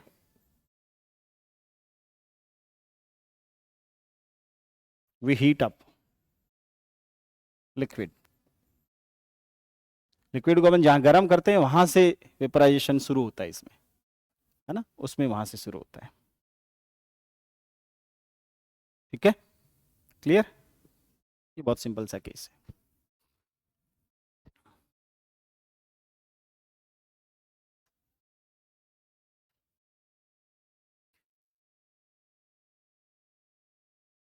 इसका जो पिछला कर्व था ना, उसकी अपन बात करें तो, अगर नॉर्मल हीलियम फर्स्ट की तरह अगर हीलियम लिक्विड ना होकर, देखिए ये तो लिक्विड हीलियम है, कौन सी है, अगर मैं हीलियम गैस की बात करूं, इसकी बात करूं हीलियम गैस की, तो उसके लिए जो टेम्परेचर है ये वाला, सॉरी ये जो विस्कोसिटी वाला कर्व है उसमें ज्यादा वेरिएशन नहीं आएगा, ये इतना सा वेरिएशन आता है, नॉर्मल कर्व की तरह रहता है ना, हीलियम गैस के लिए। लेकिन लिक्विड हीलियम में ये अजीबोगरीब बिहेवियर देखने को मिला, गैसीय स्टेट में नहीं मिलता ऐसा बिहेवियर, किसमें मिलता है, हाँ लिक्विड के कंडीशन में मिलता है। ठीक है, ये वाला। अब इसकी कुछ प्रॉपर्टीज हैं, दो चार अपन छोटी छोटी बातें कर लेते हैं फिर इसको निपटाएंगे।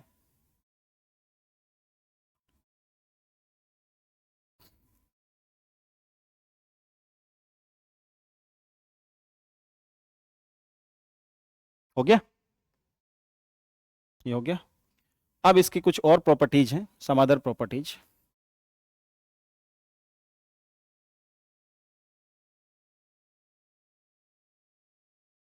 Of liquid helium, second, fourth, ठीक है। कौन कौन सी?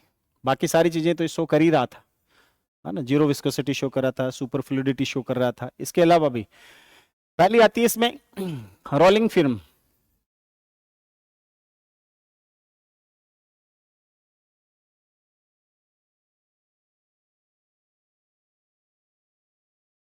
या इसको अपन कैसे कह सकते हैं, क्रीपिंग और surfaces, creeping over surfaces. Creeping का मतलब होता है विषार्पण।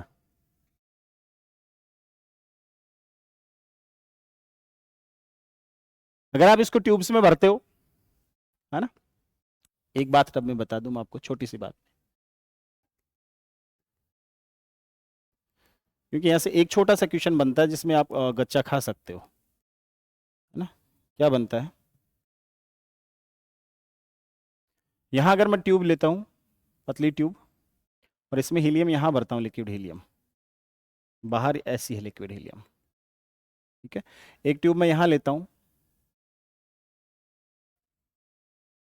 और इसमें मैं यहां तक भरता हूं लिक्विड हीलियम। तीसरी ट्यूब मैं यहीं ले लेता हूं,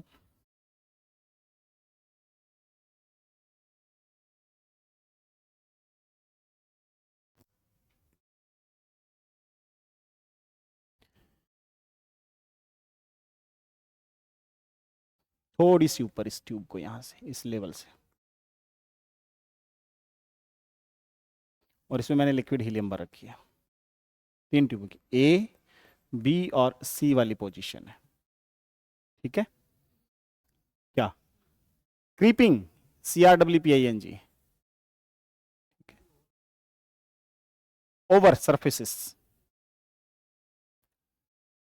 ये लिक्विड हीलियम सेकेंड है। इसी पात्र में से, इसी में से एक इसमें ट्यूब में ले लेके, ये भी हीलियम सेकेंड है, ये भी हीलियम सेकेंड है लिक्विड, ये भी हीलियम सेकेंड है।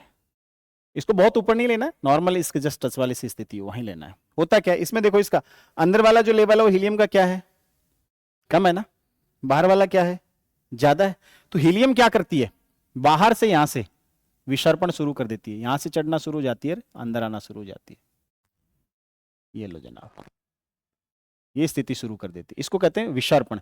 तो जो ट्यूब आपने ले रखी है जिसमें हीलियम भर रखा है, जिसका लेवल अंदर थोड़ा सा कम है, तो बाहर अगर ज्यादा है हीलियम सेकेंड का ट्यूब इसमें टब में, तो क्या होता है, हीलियम बाहर से इसके सहारे सारे चारों तरफ चढ़ना शुरू हो जाती है, अंदर गिरना शुरू हो जाती है। इसको कहते हैं विसर्पण, बाहर वाली सतह के चारों तरफ सड़क सड़क के ऊपर चढ़ के अंदर गिर जाना।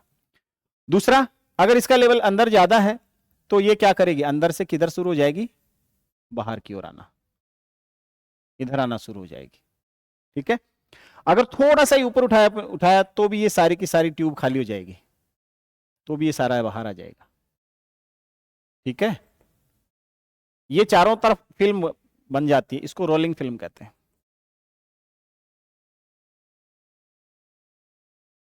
ठीक है।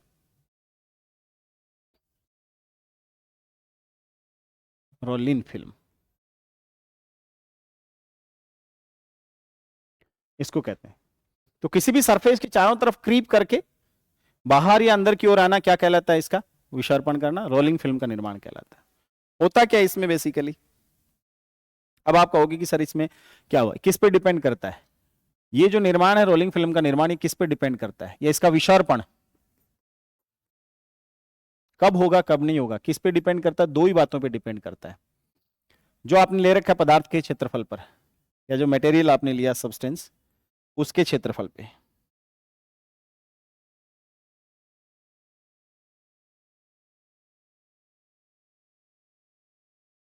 ट्यूब के, तो ट्यूब लिए उसके क्षेत्रफल पर, और दूसरा उसके टेम्परेचर पर, ताप पर। अब आप कहोगे सर इनके तलों में अंतर उस पर निर्भर नहीं करेगा क्या, तलों में अंतर इस पर निर्भर नहीं करता, इस पे निर्भर नहीं करता, पहली बात। दूसरी, जो ट्यूब आपने ली है, ट्यूब के पदार्थ की प्रकृति पर नहीं निर्भर करता। आप कह दो कि साहब इसमें तो किसी ट्यूब में तो चढ़ जाए, किसी पदार्थ को लें तो चढ़ जाएगी, किसी को दूसरे को ले लें तो क्या कम चढ़ेगी ज्यादा चढ़, नहीं, कोई फर्क नहीं पड़ना इसको। हाँ, एरिया कैसा है, उस पर कितना एरिया इसको मिलता है, कितना नहीं मिलता है उसका, उसी हिसाब से ये उस पर विसर्पण करती है, अंदर से बाहर, बाहर से अंदर। ऐसा अब कहोगी सर इसको एक्सप्लेन कैसे करेगी, हाँ क्या कहां तक रुकेगा इसका विसर्पण, लेवल बराबर हो जाने दो, वहां रुक जाएगा। अब आप तो कह दोगे सर फिर तो लेवल बराबर हो ही गया, तलों में अंतर पर डिपेंडेंसी तो आएगी, नहीं, इस पर डिपेंड नहीं करेगी। वो क्या करना चाहती है हीलियम सेकेंड, वो अपना मिनिमम लेवल अटेन करना चाहती है। क्या करना चाहती है, मिनिमम लेवल अटेन करना चाहती है, कि कहां जाकर के मेरे को मिनिमम से मिनिमम लेवल मिल जाए, ताकि मेरी एनर्जी क्या रहे, मिनिमाइज हो जाए। ये स्टेबिलिटी के लिए ऐसा करती है। तो इन दो बातों का विशेष ध्यान रखना यहां पे, ठीक है। रोलिन फिल्म के अलावा क्या करती है ये वाली, अगला पॉइंट, फाउंटेन इफेक्ट।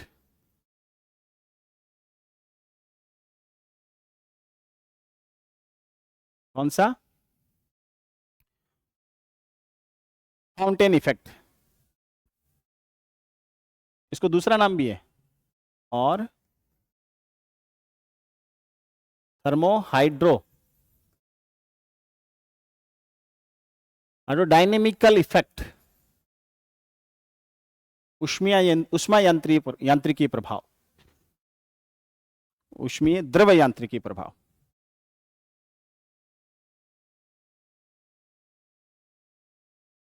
याद रखना रे इस नाम को। होता क्या है, इस द्रव को उष्मा दी गई है, हीलियम सेकेंड को आपने इसमें भर लिया, यहां एक आपने बहुत पतली केस नली ले ली, बड़ा बना दिया, छोटे से में समझाना पड़ेगा, इधर ही समझा दूं मैं, एक ही बात है। एक पात्र में आपने क्या कर लिया, एक केस नली ले ली इस टाइप की, यहां इसमें एमरी पाउडर भर दिया, लाइट सेंसिटिव होता है ये पाउडर, इसमें हीलियम सेकेंड भरी हुई है यहां तक, यहां हीलियम सेकेंड भर दिया आपने।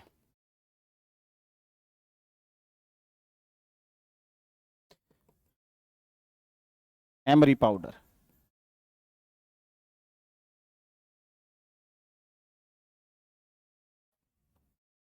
फोटो सेंसिटिव होता है। फिर क्या करते हैं, इससे टॉर्च से या बाहर की लाइट से,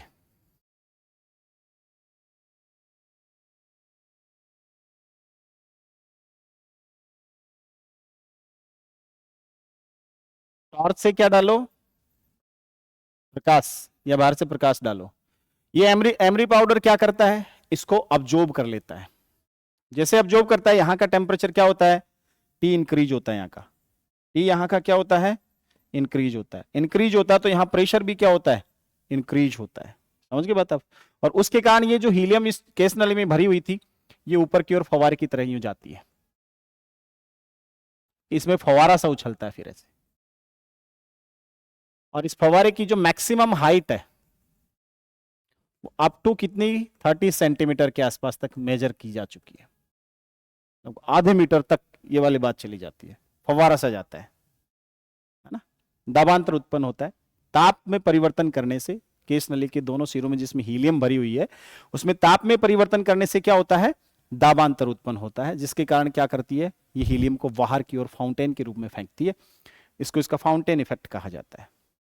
ठीक है, कोई दिक्कत इसमें नहीं होनी चाहिए। एक छोटा सा और है, वो भी नाम कभी दे दे, हालांकि नहीं मिलेगा आपको। सेकेंड साउंड इफेक्ट भी ये शो करती है।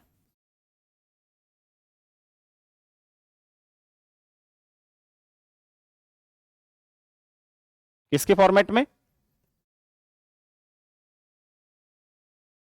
एंट्रोपी और टेम्परेचर। साउंड वेव जो आपकी बनती है या जो प्रोसेस होती है ना, वो प्रोसेस किसके फॉर्मेट में चलती है ना, संपीड़न और विरलन कहते हो ना आप। जो आवाज है, साउंड है, जैसे आप बोलते हो, बोलते क्या होता है, बाहर वाला जो मीडियम है उस पर क्या पड़ता है, कंप्रेशन, हाँ, और एक्सपेंशन इसमें चलता है ना, संपीड़न और विरलर में चलता है। और सिस्टम कैसा रहता है, एडियाबैटिक। एडियाबैटिक की तरह की प्रेशर वेव होती है आपके पास, आपकी साउंड है। इसमें भी ऐसा सेकंड साउंड इफेक्ट शो करता है। हीलियम सेकंड शो करती है वाली, कौन शो करती है? हाँ, हीलियम सेकंड। इसमें साउंड की तरह प्रेशर वेव नहीं बनती साउंड के लिए, है ना। साउंड के लिए प्रेशर वेव नहीं बनती। विस्कोसिटी क्या रहती है, बहुत कम रहती है। इंटरमोलिकुलर फोर्सेस अलग टाइप के रहते हैं।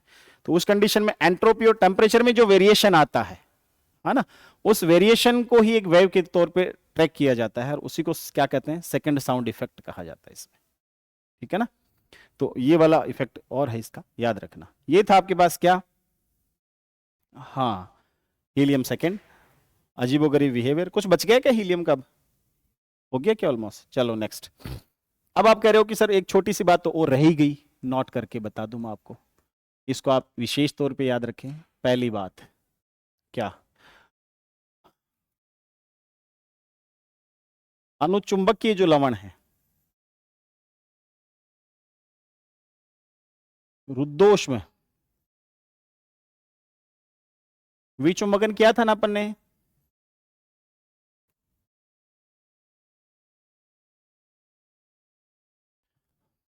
न्यूनतम ताप कहां तक, अप्रोक्सीमेट कहां तक,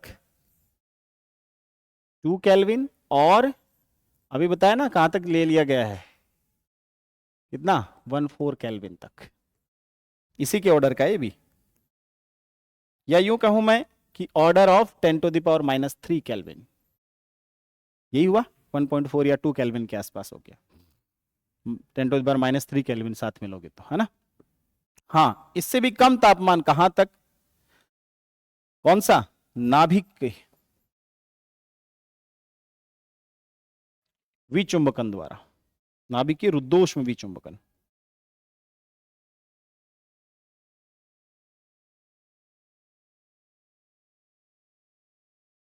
ये डिहास वगैरह ने फाइंड आउट किया। ये रुद्धोष्म विचुंबकन नाभिक का जो करके एकांतर क्रम में पहले इलेक्ट्रॉनिक विचुंबकन करके टेम्परेचर कम किया गया, फिर क्या किया गया, उसका नाभिकीय चुंबकन किया गया। ठीक है, तो इनिशियल टेम्परेचर और कम कर लिया इसकी सहायता से, पहले कम किया फिर और कम किया, तो कितना, नाभिकीय रुद्धोष्म विचुंबकन द्वारा न्यूनतम ताप। किसने, कुर्ती, बाई कुर्ती। कितना, अराउंड 1.2 इंटू 10⁻⁻6 केल्विन। यहां तक आ चुके अभी तक, खोज जारी है। लेकिन थर्ड लॉ ऑफ थर्मोडायनेमिक्स की स्टेटमेंट के फॉर्मेट में अपन क्या कहते हैं कि फिर भी जो 0 केल्विन टेम्परेचर वो क्या है, फिजिकली या एक्सपेरिमेंटली अनअटेनेबल है, अप्राप्य है। ठीक है, याद रहेगा या नहीं रहेगा? 0 केल्विन बाकी रह गया, 0 थोड़ी हो गया, 0.0000012 केल्विन हुआ अभी तो। 0 केल्विन चलते जाओ, है ना। तो ये वाली कहानी है। हाँ, नेक्स्ट अपन चलते हैं। एक इसका छोटा सा टॉपिक और बचा है, कौन सा बचा है उसकी भी बात कर लेते हैं। हाँ, नेरेंस हीट थ्योरम, और इसको कई बार ऐसा भी कहा जाता है, और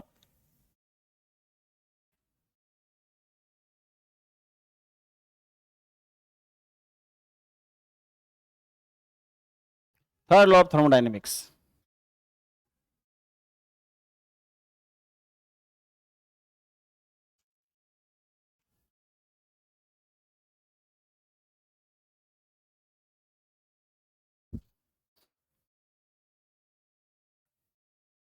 फाउलर, गगनहाइम जैसे साइंटिस्ट हैं, इन्होंने इसको थर्ड लॉ ऑफ थर्मोडायनेमिक्स भी करार दिया है।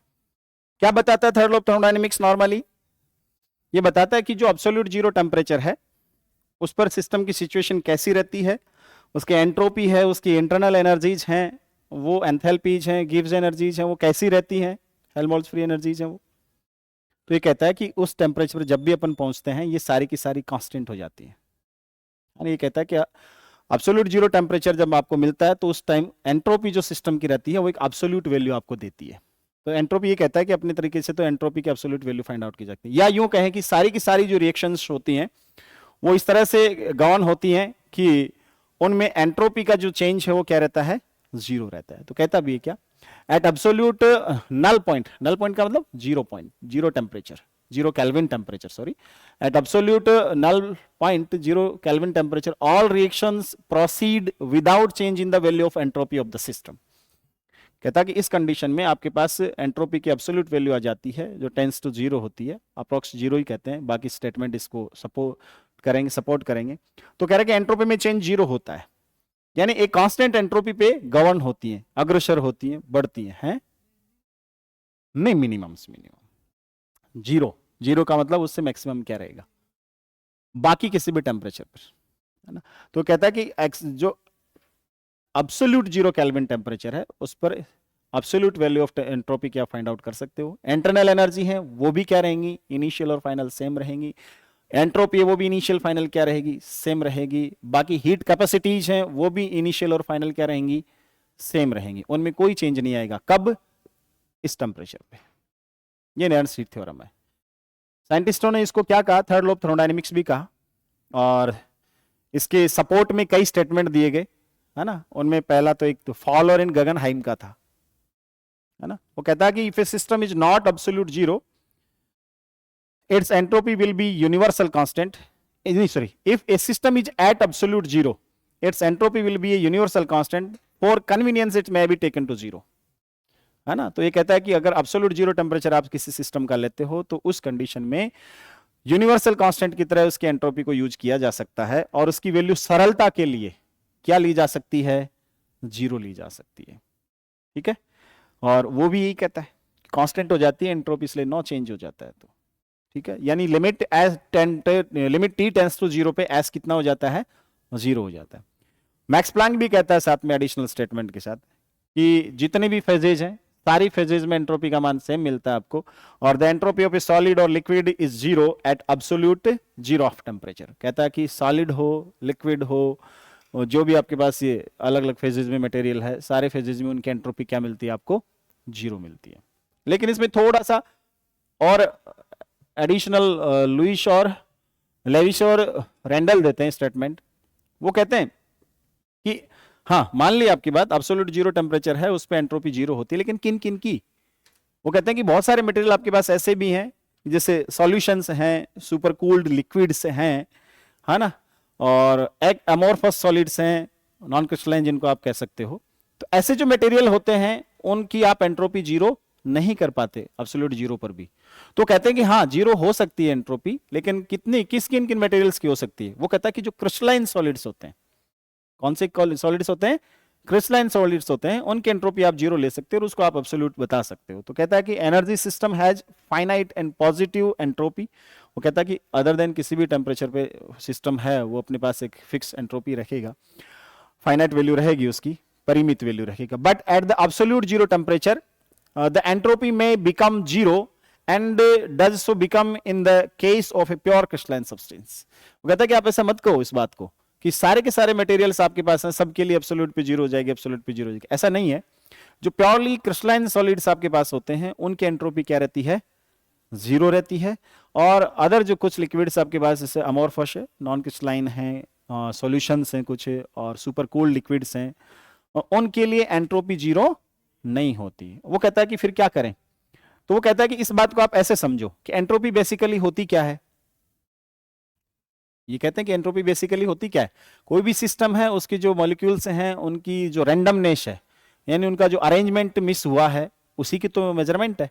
तो वो कहता है कि क्रिस्टलाइन सॉलिड है वो 0 केल्विन पे आते आते बिल्कुल परफेक्ट ओरिएंटेशन में आ जाते हैं, परफेक्ट अरेंजमेंट में आ जाते हैं, इसलिए इनमें कोई किसी प्रकार का डिसऑर्डर बचता ही नहीं है मॉलिक्यूल्स में। और डिसऑर्डर बचता ही नहीं है, इसका मतलब क्या होता है, इनकी एंट्रोपी क्या हो गई, फिर अपने आप ही 0 हो गई, है ना। तो इसका मतलब लिमिट t टेंड्स टू 0 पर सुपर कूल्ड, सॉरी, जो लिक्विड्स आपके पास हैं, सॉरी प्योरली क्रिस्टलाइन सब्सटेंसेस आपके पास हैं, उनकी एंट्रोपी क्या रहेगी, 0 रहेगी t इक्वल टू 0 पे।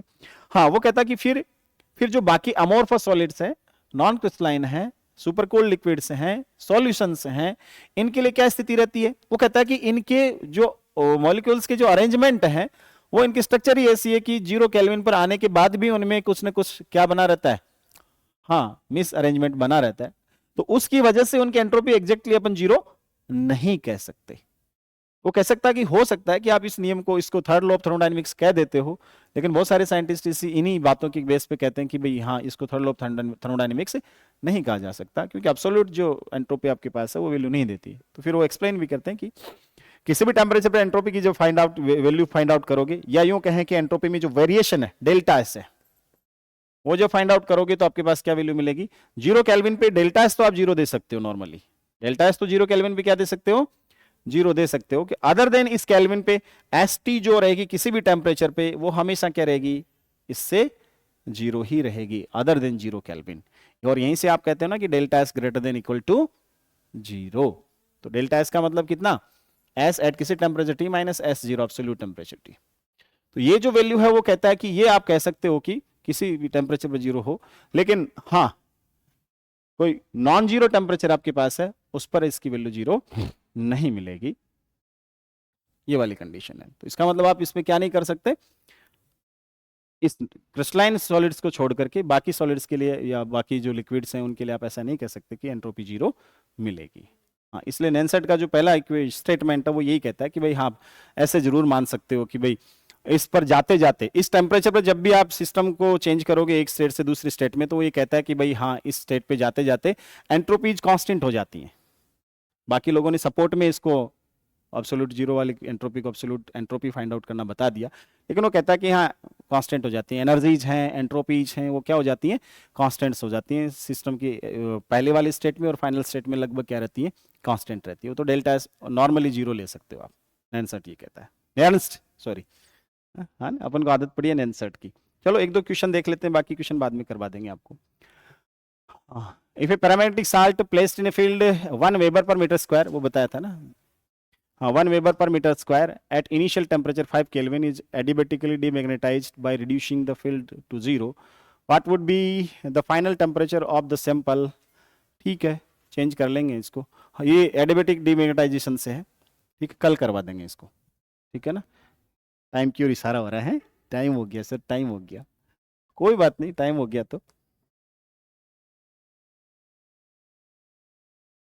ठीक है, कल करते हैं इसको, और भी क्वेश्चन करेंगे।